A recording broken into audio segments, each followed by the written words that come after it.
Welcome back அரிமா விழித்திரு. இந்த பதிவில் பல பேருக்கு பிஎஃப்பில் அக்கௌண்ட் இருக்கும்.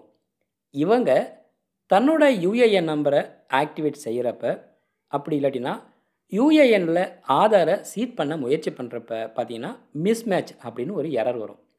அதாவது உங்கள் பேர், டேட் ஆஃப் பர்த்து, ஜெண்டரு, அப்பா பேர் பார்த்தீங்கன்னா ஆதாரில் ஒன்று இருக்கும், பிஎஃப் அக்கௌண்ட்டில் ஒன்று இருக்கும். அதனால் பார்த்தீங்கன்னா லிங்க் ஆகாது.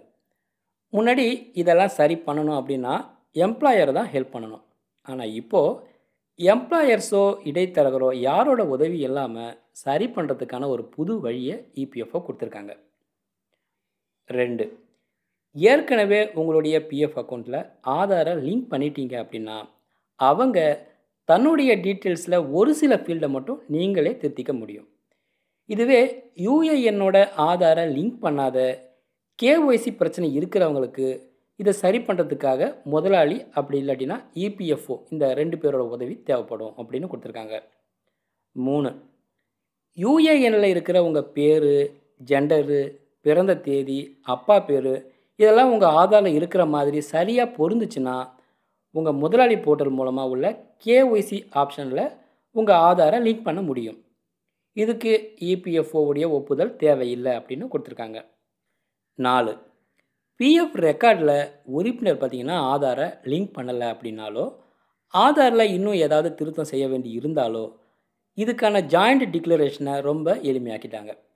அதாவது ஏ ஆப்ஷனில் என்ன கொடுத்துருக்காங்கன்னா பிஎஃப் உறுப்பினருடைய யுஏஎன், ஆதார் இந்த 2த்துக்கும் இடையில் இருக்கிற பேர், பாலினம், பிறந்த தேதி இதில் உள்ள டீட்டெயில்ஸு பொருந்தாத பட்சத்தில் ஜேடி வழியாக இதை சரி செய்யறதுக்கான ரெக்யூஸ்ட்டை முதலாளி கொடுக்கலாம். பி, இதுவே யுஏஎன்னோட தவறாக லிங்க் ஆகி இருந்த ஆதாரை திருத்துறதுக்கு முதலாளி ஜாயிண்ட் டிக்ளரேஷன் ரெக்யூஸ்ட்டை ரீஜனல் ஆஃபீஸுக்கு அப்ரூவலுக்காக அனுப்பலாம். சி, இதுவே முதலாளி எங்கே இருக்காருன்னே தெரியல, கம்பெனியை மூடிட்டாங்க அப்படின்னா இதுக்கான அப்ரூவலை நம்ம யாருக்கிட்ட வாங்குறது அப்படின்னு உங்களுக்கு டவுட் இருக்கும். இதுக்கு இந்த அனெக்ஷர் 1 ஃபார்மேட்டில் எம்ஏபி பார்ட் 2A லிஸ்ட்டில் உள்ள அதிகாரிங்க யாராவது ஒருத்தர்கிட்ட அட்டஸ்டட் வாங்கி பிஎஃப் ரீஜனல் ஆஃபீஸில் உள்ள பிஆர்ஓ கிட்ட கொடுத்து அதுக்கான அக்னாலஜ்மெண்ட்டை வாங்கிக்கணும் அப்படின்னு கொடுத்துருக்காங்க.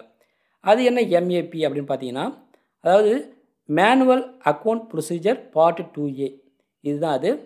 இதில் பார்த்தீங்கன்னா 10.18 கொடுத்துருக்கிற லிஸ்ட் இது தான். யார்கிட்ட நம்ம கையெழுத்து வாங்கணும் அப்படின்னா magistrate, gazetted officer, post master அப்படி இல்லாட்டினா சப் போஸ்ட் மாஸ்டர், ஊராட்சி மன்ற தலைவர், ஊராட்சி ஒன்றியம் இல்லாத பகுதியில் பார்த்திங்கன்னா கிராம பஞ்சாயத்து தலைவர், மாநகராட்சி மாவட்ட பேரவைத் தலைவர், செயலாளர் அப்படி இல்லாட்டினா உறுப்பினர், அடுத்து எம்எல்ஏ, எம்பி, அடுத்து நகராட்சி மாநகராட்சி உறுப்பினர்கள், அடுத்து பார்த்திங்கன்னா கிராம நிர்வாக அதிகாரி, கண்ணோட்ட அதிகாரி, வருவாய் ஆய்வாளர், அடுத்து அரசு அங்கீகாரம் பெற்ற நோட்ரி பப்ளிக்கு, அடுத்து ப்ராவிடென்ட் ஃபண்ட் கமிட்டி உறுப்பினர்கள், அப்புறம் நீங்கள் பேங்க் அக்கௌண்ட் வச்சுருக்கிற உங்களுடைய வங்கி மேலாளர், ஸ்கூலு அப்படி இல்லாட்டினா காலேஜுடைய தலைமை ஆசிரியர், அடுத்து நிலப்பதிவாளர் அப்படி இல்லாட்டினா கிராம வருவாய் எழுத்தர், அடுத்து வில்லேஜ் முன்சிப்பு, அடுத்து அரசு அங்கீகரிக்கப்பட்ட எந்த ஒரு தொழிற்சங்கத்தின் தலைவரும் அப்படி இல்லாட்டினா செயலாளர், அடுத்து கடைசியாக பார்த்தீங்கன்னா இபிஎஃப் கமிஷனர் அனுமதி கொடுத்த எந்த ஒரு அதிகாரியும் இதில் கையெழுத்து போடலாம் அப்படின்னு கொடுத்துருக்காங்க. இந்த அப்ளிகேஷன் ஃபார்மேட்டில் இப்போ மேலே சொன்ன யாராவது ஒருத்தர்கிட்ட கையெழுத்து வாங்கி நம்ம பிஎஃப்பில் இருக்கிற கரெக்ஷனை சரி பண்ணுறதுக்கு யூஸ் பண்ணலாம் அப்படின்னு சொல்லிட்டு இந்த ஆர்டரில் கொடுத்துருக்காங்க. அடுத்து பிஆர்ஓ இந்த ஜேடி அப்ளிகேஷனை வெரிஃபை பண்ணிவிட்டு மேற்கொண்டு இதை செயல்படுத்துறதுக்கு சம்மந்தப்பட்ட செக்ஷனுக்கு அனுப்பி வைப்பார். அடுத்து டியில் என்ன கொடுத்துருக்காங்கன்னா ஆதாரை லிங்க் பண்ணுறது அப்படி இல்லாட்டினா சரி செய்கிறது சம்மந்தமான இந்த ஜேடி அப்ளிகேஷனில் உள்ள டீட்டெயில்ஸை சரியாக இருக்கா அப்படின்னு ஆராய்ஞ்சிட்டு இதுக்கான அப்ரூவலை அசிஸ்டன்ட் ப்ராவிடென்ட் ஃபண்ட் கமிஷனருக்காக இந்த பிஆர்ஓ அனுப்பி வைப்பார். இவங்க இந்த அப்ளிகேஷனுடைய உண்மைத்தன்மையை அலசி ஆராய்ஞ்சிட்டு அதுக்கப்புறமா அப்ரூவலை கொடுப்பாங்க. இதுவே ஏற்கனவே உங்களோட அப்பா பேரோ, டேட் ஆஃப் பர்த்து அப்படி இல்லாட்டினா உங்கள் பேரில் நீங்கள் சரியான ப்ரூஃபை கொடுத்து திருத்தம் செஞ்சுட்டு திரும்பவும் திருத்தம் பண்ணுறதுக்கு ஜேடி ரெக்வெஸ்ட்டை கொடுத்தீங்கன்னா இதுக்கு அனுமதி கிடையாது அப்படின்னு கொடுத்துருக்காங்க. இந்த பதிவு உங்களுக்கு பிடிச்சிருந்ததுன்னா லைக் பண்ணுங்கள், சேனலை சப்ஸ்கிரைப் பண்ணுங்கள். மீண்டும் பயனுள்ள அடுத்த பதிவில் சந்திப்போம். நன்றி, வணக்கம்.